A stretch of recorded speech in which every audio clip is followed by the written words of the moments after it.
Okay, hello and welcome to another episode of Hiring and Inspiring. Today's guest is Leonel Lopez. Leonel is a long-time connection of mine and a guy who's been in the industry for quite a while. When I say industry, he's been a sales professional in the electrical space, the building construction world, technical industry for many years. And I'm looking forward to catch up today, talking all things sales, talking a little bit about his career journey so far, and for him to share his knowledge and wisdom and all things sales in his particular industry. So, Leonel, with that introduction, mate, welcome to the show. How are you getting on? Mate, pretty well. Thank you for the invite. We've probably been connected for about 2 years, I'd say. Yeah. So definitely goes a while back, and I'm always open to a discussion. It's always something I'm open to. I appreciate it, mate. I appreciate you coming on. So, like I said, if we sort of go a little bit big picture here, if we talk about, your career so far, you've been selling in, the technical marketplace, you've been selling in electrical space. This is quite maybe a broad question, but how would you sort of sum up your, career to date? You're still a young guy. How do you sort of feel it's all gone to date? Look, so far, I think I've managed to come across some great managers. In this space, it's not always about what you can do for yourself. You also have to be a team player in a way. And the moment you understand that, and the moment that you get that across your head, then you try to sort of succeed in this industry. Very, very rapid industry, very fast paced. Everything needs to get done. I think so far I've done excellent. I managed to get myself into a managerial role pretty soon in my career. And I think for me that tells the story itself. Mm-hmm. So one thing I want to pick up straight away, that something you realized about the industry, it works best when you work as a team. So how did that realization come about to you? Because it sounds like you're not necessarily like the typical lone wolf salesman, all about yourself, putting money in your back pocket. It sounds like that team element is really important to you. Talk to me about how that sort of realization came to pass. Well, that came about on my second role in the electrical industry. My second role was for a company called John R. Turk. And that company at the time, I had a manager called Steve Hickson. He was a great team player. He always wanted to be there to check up on you and see how you were doing.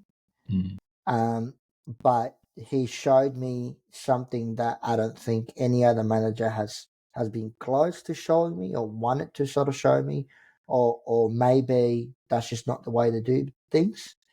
But Steve Hickson, when I was in my internal sales role, he always said to me, every sale you do, look at it as a long-term benefit for yourself and for your team.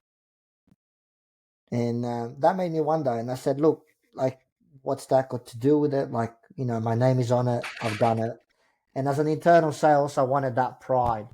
I wanted that, hey, I did it. It's me. I'm bringing in those sales. But, eventually as time went by and I got more and more better at my job, he will then start passing on things and there will be these massive orders. And I'm like, I'm interested to know why he doesn't put them under his own name. So I went into his office and I had a chat and I said, mate, I'm interested to understand, this would be excellent on your name and on your numbers. Like, you want me to put your number on the sale? I'll process it for you. I'll do everything. You're the one that got on the sale, right? And then he said to me at the time, he said, Leo, this is about a team. This is not about how well I can do for myself. This is about how well can a branch do, because a branch does the talking, we don't. And that there was like, wow. Yeah. He put the team first. and it Being a wasn't. branch It manager wasn't. for over 30 years, Mm, with the experience obviously in his back pocket, you know, that for him to tell me, mate, the thing about sales is not about you being able to talk about it. It's your actions and your performance talking for you. yeah. So he demonstrated that as well. Like A he didn't hundred just percent. talk. He didn't just talk about being a team A player hundred percent. A when it hundred came percent. down to it. He actually demonstrated it to you. He He demonstrated to demonstrated. me that to him it meant nothing if we couldn't help him pick and pack the orders, because he needed to process all these other orders that could have been major orders, right? It could have been Yeah. the case that he gave me a 10 or 20 or $30,000 order because he needed to sort out a 100 grand order. Mm, But he could have just done it all himself, and then said, hey guys, pick it. Because he's the boss, he can do that. And at the time, yeah. that was my job. Internal sales, work the counter, pick orders, get them at the door to the Yeah. electricians. That was it, right? So for him to go, mate, we got this work, you can do this. Then the assistant branch manager at the time, he will help him out with bigger orders, and then he will handle some other orders. And then eventually, a year came by, and then our results were there, and he showed what we did as a team. And for him, it was always about a team effort, not a by myself thing. Mm. So how did you take those lessons learned from that particular mentor and manager into when you became a manager yourself? Well, in my management experience, I've only been in the management side of things for the last 2 or 3 years. Um, for me, how I've taken it on board is you always need to understand that there's people around you who may not more than you, who may be better than you, and they've decided to, let's say, not go up and step up to a management level role because they're not interested, but they're actually better than you. And this is not just a team sort of thing. It's not just about a team, but it's about understanding and realizing the value through knowledge that you have around you. And I've seen it many times before where, sure, I am a business development manager. I handle business in a way or in a certain way. But then when it comes down to my internal sales, sometimes they give me a completely new perspective. Hey, this order needs to be done. Pass it to me. We'll get it done. But next time, let's create a system. All right, let's do it together. How do we find that system that works for the two of us? It's about shaping up yourself to be a team player rather than shaping up yourself to just be, hey, here's an order, process it. That's not how it works. You talk about your time working internal sales. I know that's where you sort of first started out. How have you found that progression to management, to external sales roles? How did that all come about? How did you handle that? Well, at the time when I was at Turks, that's what I wanted the most. I wanted to go into an assistant branch manager role. Um, I've always said to myself, like, I want more. Eventually, one day I would like to be a CEO, whether if it's my own company or whether if it's someone else's. But I like to run it, and I like to, be that forefront, not for name, but simply because I know what I'm capable of, and I know what I think I can, or what direction I can take a business on, like what path we decide to take. Yeah. But at the time when I changed roles, I wanted to be an assistant branch manager or an external sales rep. So I made that change based on what I thought was best for myself at the time. Was it the right choice? Probably not. I look at it back today, um, and I probably think that I needed to mature a little bit more at the time. and then get some more internal sales, even though I had been doing it for quite a long time with Omega Power. And then I did it with Turks. I think that maybe an extra year would have done me a lot better, right?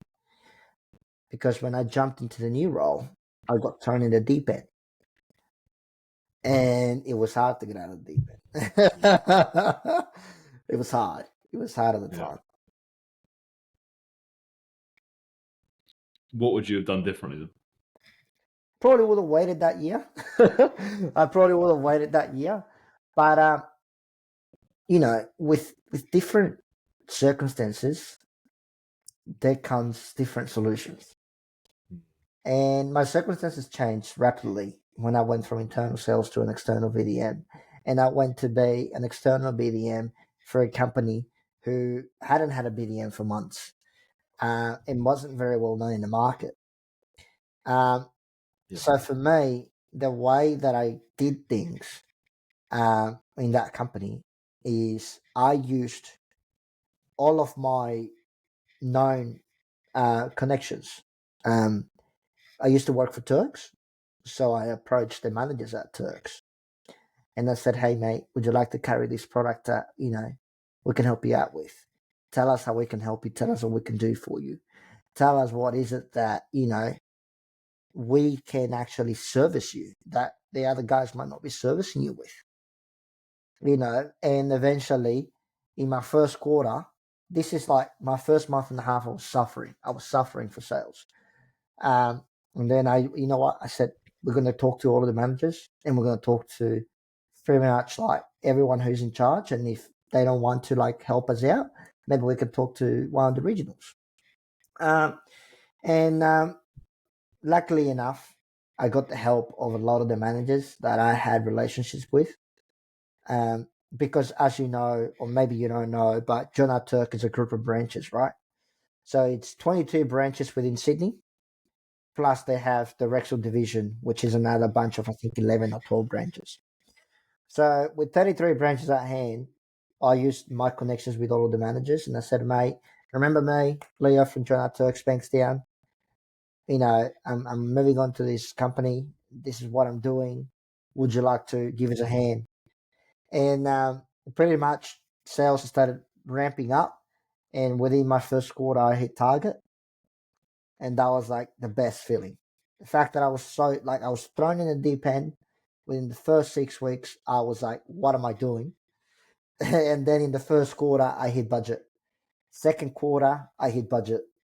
Third quarter, I came short of budget. Fourth quarter, I hit budget again for an overall yearly performance, which kept us at 46.9% GP. And the goal was to keep us at 47%, so I was short by 0.1. So for me, that was an excellent year. But I think that if I would have known what to do in those first 6 weeks, I definitely would have been at my 47% or higher. But for me, that was excellent. For me, I was very nostalgic. And it was a small team as well. It was a small team. So the sales were at about maybe $779,000 a quarter for, almost a little bit over $3 million overall for my target for that year, which we ended up hitting. Mate, what do you think allowed you to have that success then? What did you demonstrate? What did you do well? And you're clearly an ambitious guy. You've had success in your career. This is an opportunity to pat yourself on the back a little bit. What character traits do you think you bring to the table as a salesperson that has allowed you to have success? Well, as a salesperson, I think I'm very sympathetic. I'm not the type of person who judges a book by its cover. I'm the type of person that likes to understand what really is wrong. A customer might tell you, hey, pricing, mate, pricing is definitely an issue. It always is in every project. And we can say, yeah, it's an issue. But where are we with service? Am I servicing you well enough so that my value to you doesn't change over 10 cents, over 20 cents? It's for me, I think, is I understand the value. I like to know what the real problems are, and my charisma and empathy goes out to everyone regardless of who they are. Mm. Do you feel you always lead with empathy? You know, you lead. I understand that this might be a problem. I appreciate that price, whatever it might be, because that's something I always train my team on. You know, lead with empathy, especially when it comes to objection handling. Lead with that empathy. Is that something you always do with Lead yourself? with that always, because Yeah, you never know what really is going on behind closed doors. yeah, Because, you know, a lot of the things is, you know, that one person, and this is not just something about, personal sales, but this is also something about mental health. Um, you never know what's happening behind closed doors, whether if it's in a work environment or whether if it's in a personal environment. Whether if someone comes into work, they don't bring their personal stuff to work, but somehow they've been affected in a way that they might react differently the first time they meet you. yeah, How do you understand that? How do you cope with rejection? How do you get back up and in a couple of weeks call him back and say, hey, mate, good to catch up? Even though that one first conversation pretty much threw you off the bus and made you feel like, oh, this guy's not worth it. Well, you can't think like that. There's never a way to say, hey, this guy's not worth it, because yeah, every single guy is spending money and they're spending it somewhere. So you need to understand that there's things that come into play that sometimes are beyond your control. What you have to do is learn how to understand that and move on from that. yeah. You can't give up after that one contact, right? Yes, that's correct. You've got that persistence, that resilience to sort of come back Yeah, is that's it. is key, mate. If we talk about the electrical industry as a whole, the industry, you've been in for a few years now, many years.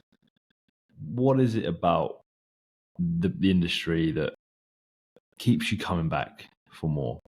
Why have you stuck around? What is it about the particular space that you love? Initially, I wanted to be an electrician myself. Okay, yeah. That's one of the things.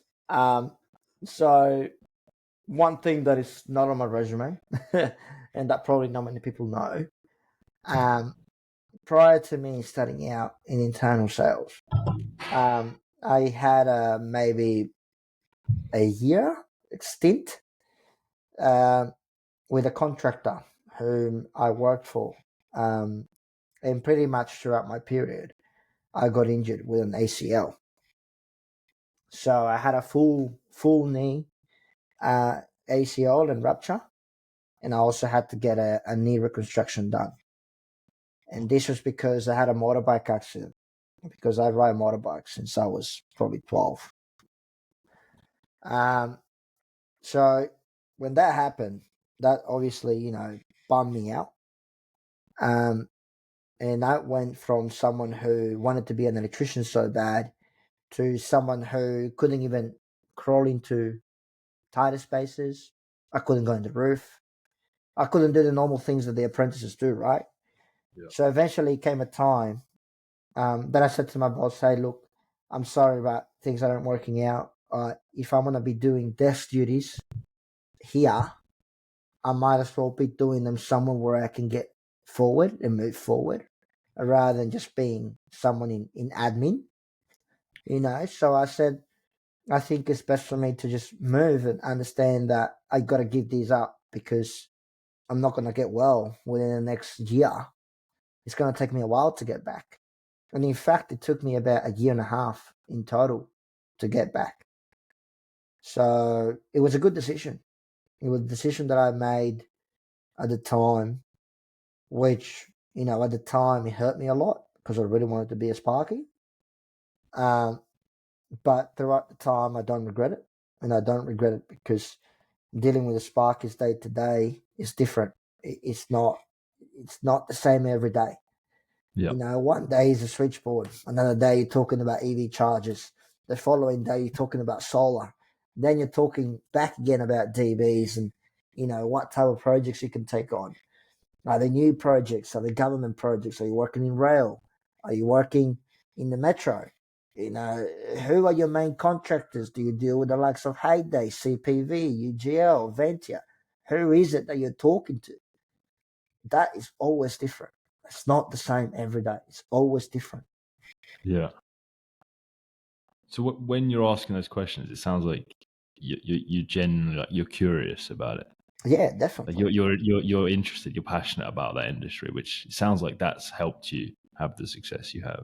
You care about it. Is that right? That's correct. I think if you were talking to my fiance will tell you that I love doing work and that I'd rather be at work than be at home, which is not true because, you know, she says that a lot because sometimes I'm working until 7, 8 o'clock. And she goes, "Do Yeah. you ever have time for me?" And I'm like, "Yeah, on the weekends."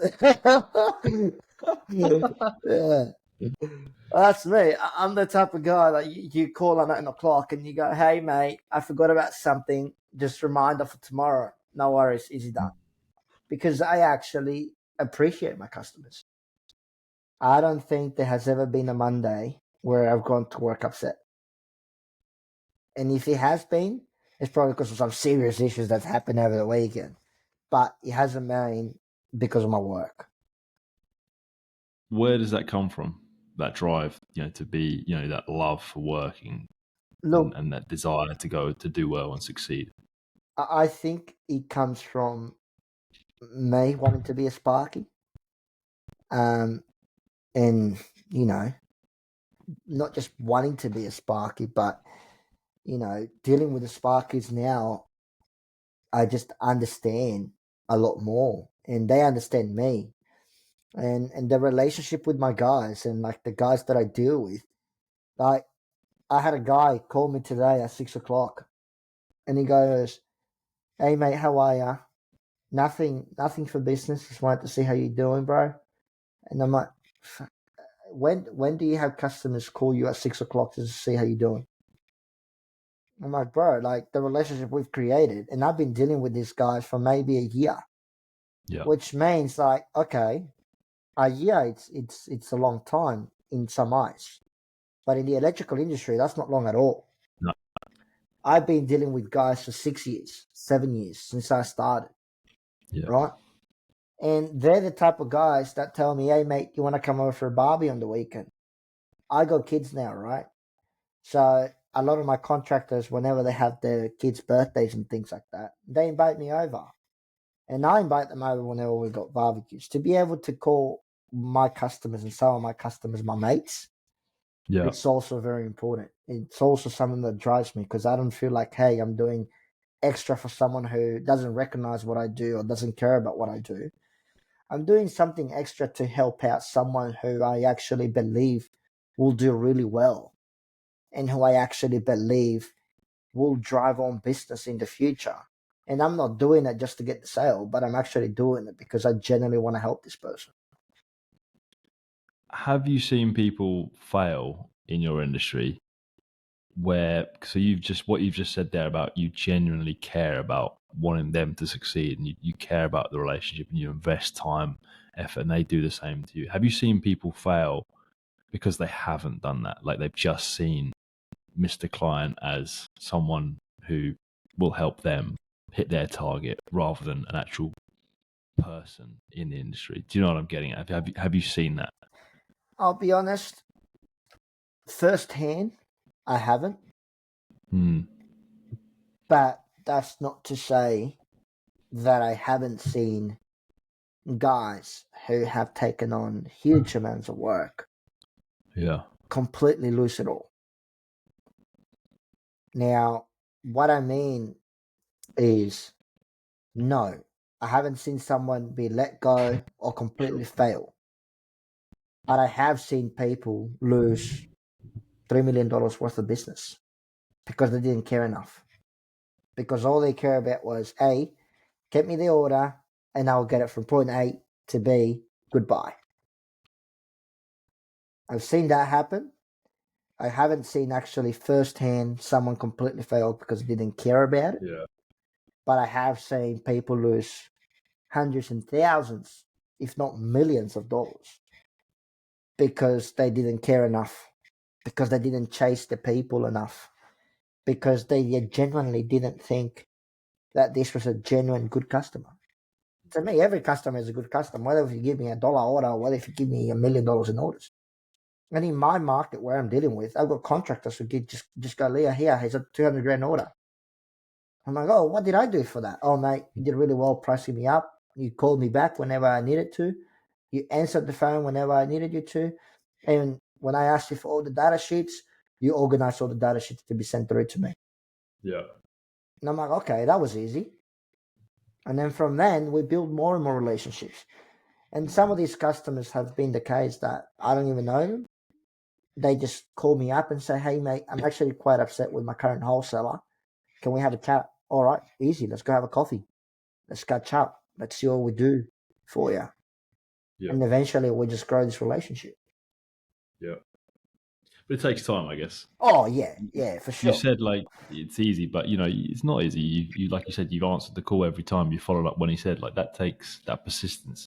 100%. I think, when I mean easy is some, okay, put it this way. Some contractors, put it this way. I'll give you an example out of my own contractors, right? I've got a list of about 20 contractors, let's say, that are excellent. And what I mean by excellent is they trust me with their eyes closed. Because, again, we've been doing business for quite a while. And then they tell me, Leo, I don't care what you're going to quote me, just get it done. And when I price them up and I deliver the invoice and whatever, they don't question me about price. But that is because I understand where they need to be at. I understand and I know, hey, Leo, this is the price you need to be at. You can't be up here. You can't be down here. That's where you find that level, right? Then I have a group of another 20 or 30 customers that are price driven. How do you deal with those customers? Well, those are the hard customers. The customers who are very price driven, they're very hard to deal with. The reason why is because they always want a better price. They sometimes don't value relationship. Yeah. But turning over, let's say, out of those 30 accounts, turning 10 over to being a good spending account for value and service rather than price, those 10 accounts are going to take you from here to up here. Reason being, because initially the issue was price. But initially the issue was price because that was all they were focusing about, because somebody was giving them such an excellent service, they wouldn't walk away from it. But the price wasn't fully there. Eventually that person messed something up and you were there to pick up the slack. And you start taking slowly, very slow orders, very small orders. Those are the customers that are hard work because it takes a long, long time. But it's simple. You create a relationship. You treat these people like another human being, not like a number, not like, hey, mate, give me a couple of orders, goodbye. And you're gonna get so much out of someone. That's the Regardless real. of. That's when it's rewarding, right? 100%. And that's when it seems easy. But there's really hard days as well. It's really, really hard days.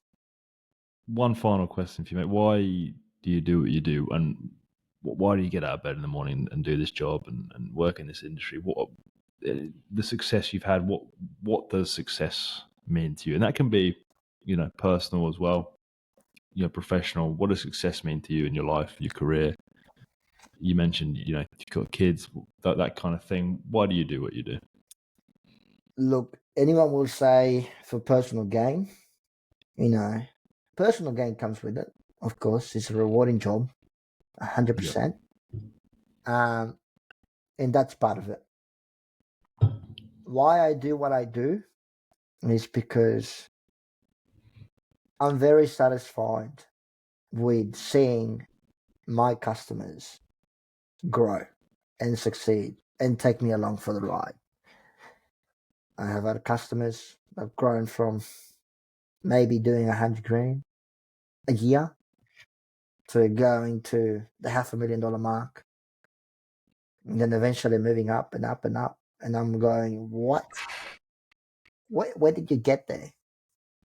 And you don't realize how quick that happens, and you don't realize any of that. So for me, knowing that I can help someone thrive and I can help someone do so well with their business drives me like up there, makes me feel really good. And eventually, man, another goal as into why I do it is because I personally am very, very passionate about the electrical industry itself. I'm very passionate with providing solutions, with understanding customers, and with seeing my day differently every day. Having impact is what I'm getting from that. Pretty much. Having impact in what you're doing. Pretty much. Leo, it's been an absolute pleasure, mate. Thank you very much for joining me in the show, sharing everything you did today. Really appreciate everything you just shared there. You have done some great stuff. You're doing some great things, and I've no doubt you're onto many, many successful things in the future. So I'm going to be going back, listening to that again, picking up some learnings. I appreciate everything you just shared. Leo, take it easy. Thanks, mate. Appreciate it, Joe.